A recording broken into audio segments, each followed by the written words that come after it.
totally transformational, absolutely, and I had a couple of very profound experiences here.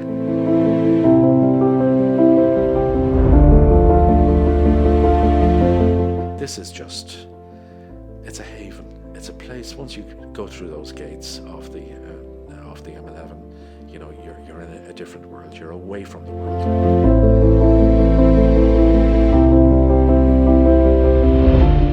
The inspiration for Gerri's Place came about after my mum passed away. She would have struggled with depression and anxiety over the years, and we struggled to find the right support for her. It either wasn't available or it was out of reach in terms of cost. And I guess my mum was a really strong person and she really wanted the tools to support herself, and that service just wasn't available at the time. And I really started to reflect on how we all, at certain points in our life, will struggle and will need that bit of support early. I mean, a big part of the ethos for Gerri's Place is making these kind of supports accessible for people who would ordinarily be not in a position to pay for them. Part of the weekend is to give samples of lots of different tools and techniques that can help you just cope with the day-to-day stresses that we all have, regardless, and it's for everybody. You know, it's the mother with the 3 kids, and it's the executive, you know, at the top of their game. Everybody suffers with stress, with grief, with trauma at some point in their lives, and having a place like Gerri's Place to come and just take a breath, you know, just to relax and let it all go for a couple of days, to refocus, to reset. Well, I had a history of trauma, I suppose, and the 3 major ones were I had cancer 3 times, and battled with it, with trying to cope with that. And then my son died, and that was one trauma. I couldn't. I could take on the cancer, but that was the toughest one. So that's when I came to Gerri's Place. Yeah. Really, I was just totally burnt out, looking for something to alleviate some of the symptoms of stress, which no sleep, lack of appetite, mood changes. As I say, I was really at the end of my tether. But I guess what we do here can be summed up really in 3 words. It's really rest, reset, connect. That's the phrase that we've been using. The aim really is to take somebody out of a stressful, maybe difficult life situation and just take them away and mind them for a couple of days, give them an opportunity to rest and reset, and also to empower them by exploring different tools, wellness tools that they could maybe use in their everyday life going forward.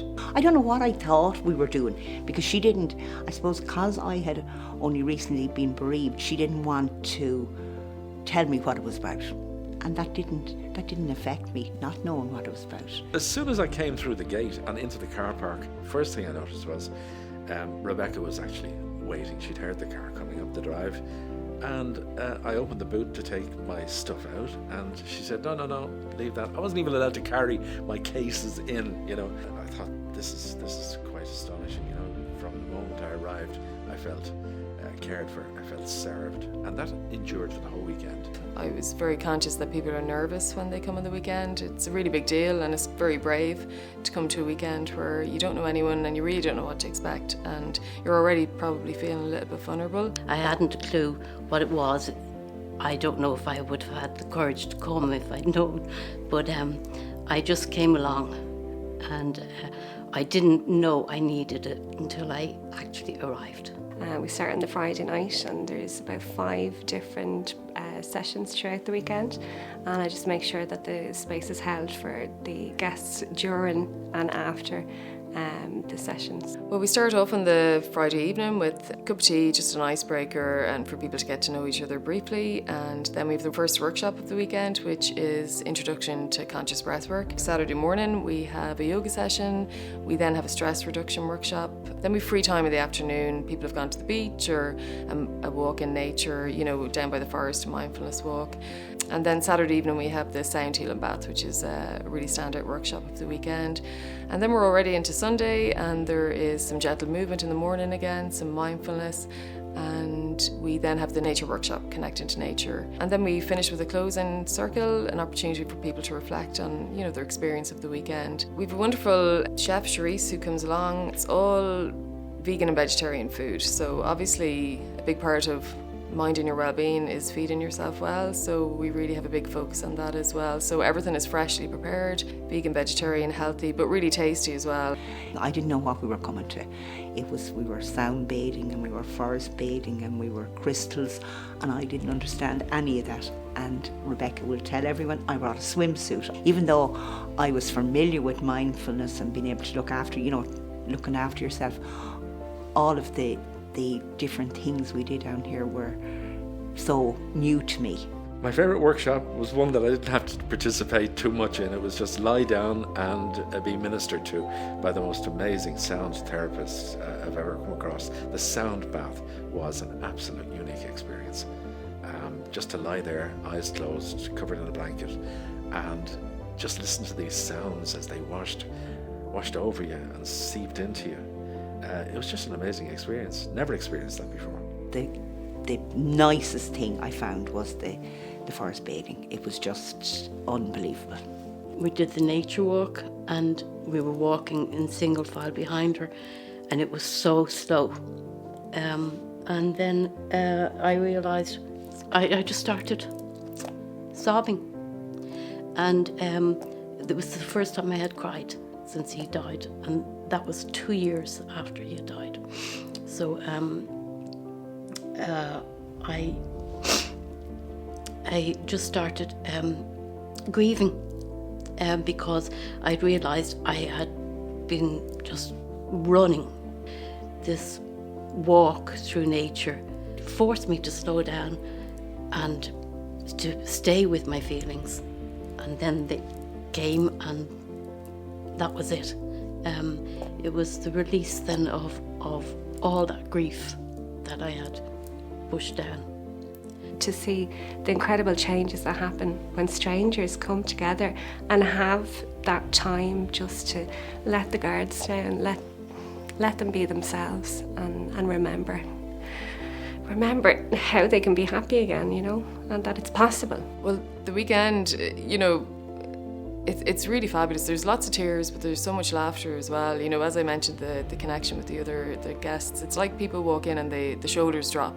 They're very nervous coming initially because it is daunting, especially when you're not feeling 100% yourself. But there's something about the house here, Sheepwalk House, it's very relaxing, and just being around other people who have just said, look, life is tough at the moment, it naturally makes people relax. A lot of different people here. They weren't all my age. Everyone had their own little stories. I suppose I learned as well at the workshop thing that there's people a lot worse off than me. So that's, I suppose, what I found, that even though I'd come with all my griefs and whatever, other people have them as well. Here, it's just whatever happens, and you knew there was somebody there to hold you or to just be there for you, to support you. So it was major transformation for me. Of course, we learned lots of methods to cope with stress over the course of the weekend. Some of the workshops in terms of stress management were brilliant. So I certainly went away armed to the hilt with a variety of tools that I could use for the situations that I found myself in. We have to find ways of dealing with it, and I would have got those tools here, I would think. The team of volunteers that we have, they're also invested in what we're doing. I think that brings something extra special to the project. A little bit of a community vibe, so it's not just come on the weekend and then you're off on your own. We do support after the weekend. So I floated out of here at that time, just with a lightness, a feeling of relief, and I felt amazing, and I wanted to spread it to the world. I thought everybody should have this. When I go out of here and people are not kind, people were very kind to me when I had no hair and when it was obvious I had cancer, and they were very kind to me. But then when your hair grows back, you don't have cancer anymore, then people go back to not being kind. And so I realised then that the most important thing is you have to be kind to yourself first. And it starts there. It starts in self-care. I think the main thing I got from here was not to be afraid to do things, to accept invitations, and to push yourself to join clubs or to go on classes or do things, and not always expect that someone else to do it for you, and I suppose the courage to accept an invitation to something. It certainly worked out for me. I'm just an ordinary individual. I'm moving more slowly and deliberately towards healing through self-care.